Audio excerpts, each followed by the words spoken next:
What's happening, guys? Sam Adams here, and if you are a fan of Battlefield like I am, yesterday's news probably got you excited, and that was the release of the single-player campaign trailer, the story trailer, whatever you want to call it. DICE pretty much gave us a glimpse into the world of Battlefield 1 and what we can expect whenever Battlefield 1 does get released next month as far as the story itself goes. Now, Battlefield 4's campaign was kind of a little bit lackluster. A lot of people felt that way, but it looks like they're changing things up with Battlefield 1 in a lot of ways. Now, in addition to the announcement and the release of the trailer yesterday, there was also a pretty big write-up on the Battlefield website that I read through, took a couple of notes on, and we're going to be breaking that down as well. So if you are interested in the Battlefield campaign and some news about it, stick around and we're going to jump right into it.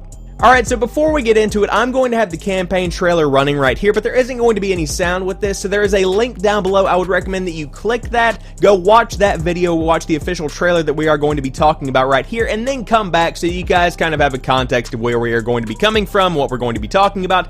I'll give you a minute to pause and do that now. Alright, so you probably went and watched it. Pretty badass, right?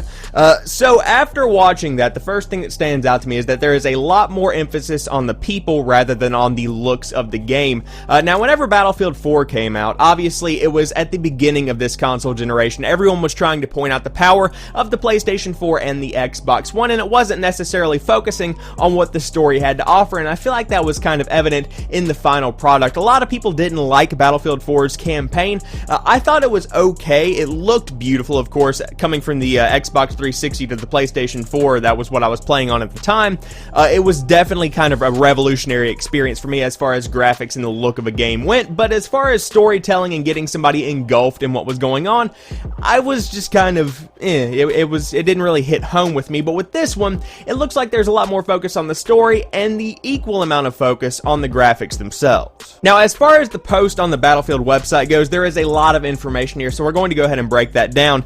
Instead of having one single linear campaign, they are going to break it down into war stories, which pretty much show people a glimpse behind the war, and they build a narrative inside the story of World War I itself.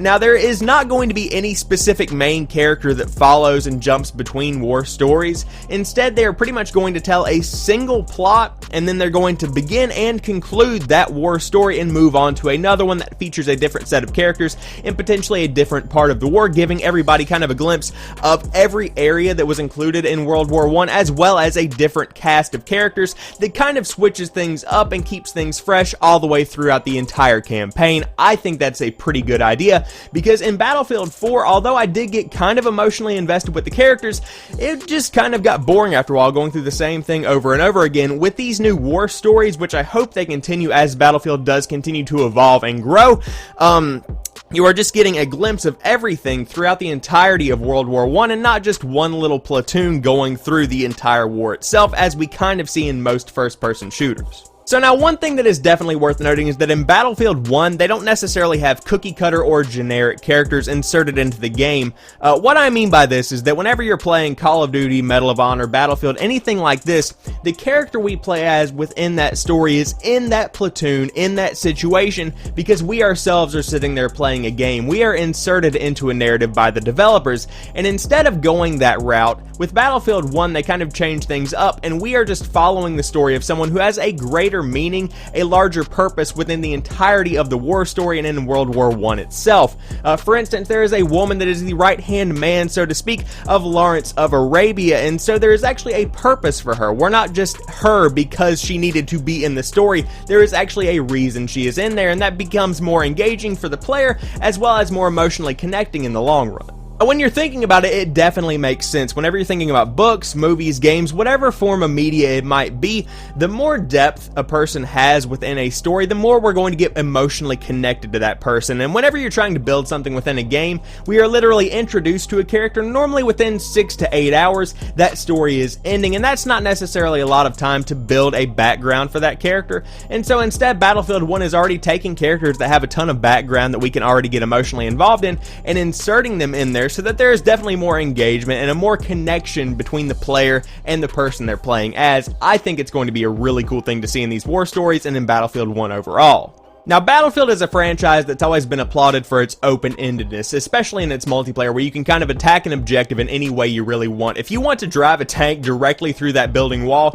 you can absolutely do that, and it seems like with Battlefield 1, that's become more inserted into the campaign. Now, I'm not really sure how this is going to work out. It seems like there's pretty much a this or that scenario. For instance, you can use a tank versus going ahead and using guns. You can destroy artillery versus melee sneak attacks on the enemy. It's kind of that sort of thing, but it does add a little bit more immersion. It adds a little bit more player choice into the campaign. Is it going to be a completely open, immersive experience?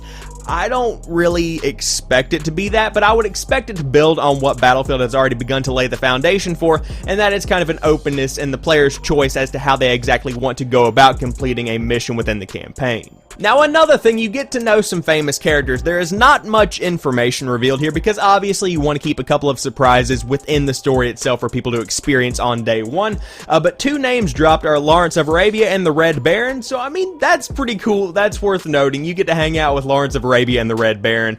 That's significant. I mean, that's a good idea. Now, within the announcement overall, we see two specific characters, one of which we know the name for, one of which we do not. Now, the guy we do know is Danny Edwards. He is a member of the British Mark V tank crew. He is a former chauffeur, a new volunteer, and he does not have much skill apart from driving and being able to fix things. So that kind of hints at him being an engineer within the campaign. And then the other one that we know is an Arab woman who is actually Lawrence of Arabia's right-hand man. We've already talked about her a little bit in this video, and she's kind of a one-man band. She can scout stuff out, she can assault objectives, she can gather stuff and bring it back to Lawrence or his followers, whichever he may be doing in the campaign.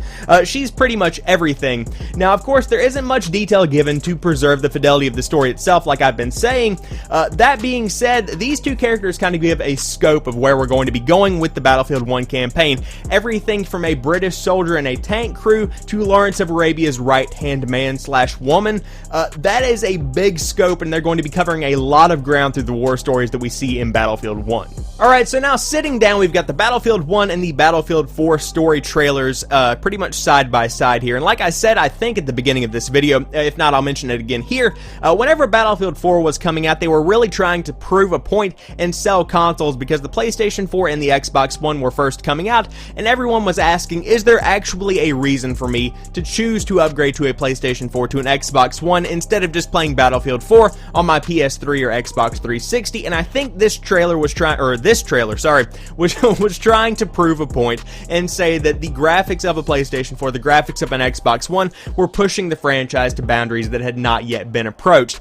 Now, within Battlefield 1, you've still got this glorious, beautiful looking cutscene, probably edited on a really high-end PC footage, just like you would have in Battlefield 4. But with this, it's not only focusing on the graphics and the look and the skin and the lighting and the explosions, it's also focusing on the people, on the story, and it's definitely given more of a narrative-based feel than the Battlefield 4 trailer. Now, there were a lot of narrative-based points made in the Battlefield 4 campaign trailer, but it was kind of vague stuff. There wasn't really any meaning behind it. There wasn't any emotional impact. It was just kind of presenting what story would be played. And within Battlefield 1, you're getting a lot more of that emotional impact. You're getting a lot more of, I guess, a genuine feel is the best way to put it. You're getting more of a genuine feel from the developers saying, this is a story we want to tell, this is a narrative our writers have been working on, and this is going to be something that you remember for a long, long time. At least that's what I'm getting from the Battlefield 1 trailer after looking at the Battlefield 4 trailer in kind of a retrospective view.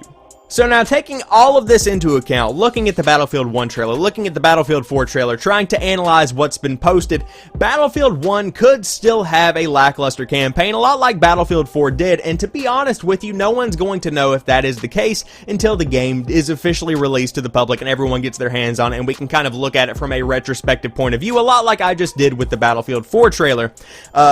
Taking all of that into account, everything in general, I do think that Battlefield 1 is definitely building on a foundation that Battlefield has been laying for a very long time, and that is that Battlefield is not only a place where you can get an incredible multiplayer experience. I love Battlefield's multiplayer, but it's also one of the places to get a go-to narrative experience that is going to bring in the player, draw everyone in, and really present a story that hasn't been presented before. And I think that is what they were going with whenever they chose to go with a World War I setting instead of going back to the future, like Call of Duty is doing this year. and I think that is definitely going to pay off for them in the long run, at least as far as a campaign goes. And if the beta is anything to speak for, the multiplayer is going to be pretty fun as well. What do you guys think about Battlefield 1's story so far? Do you love it? Do you hate it? Are you unsure about it? Leave it in the comments section down below. And if you enjoyed the video, please share it on Twitter, Facebook, Instagram, MySpace, YouNow, whatever you might have. Help get my name out there, spread the word about the channel. And if you enjoyed this video, you might enjoy some of my other stuff that I do post 3 or 4 days a week, depending on the week. But as for right now, I'm probably going to go play some Halo 5. But I'll talk to you soon. Peace.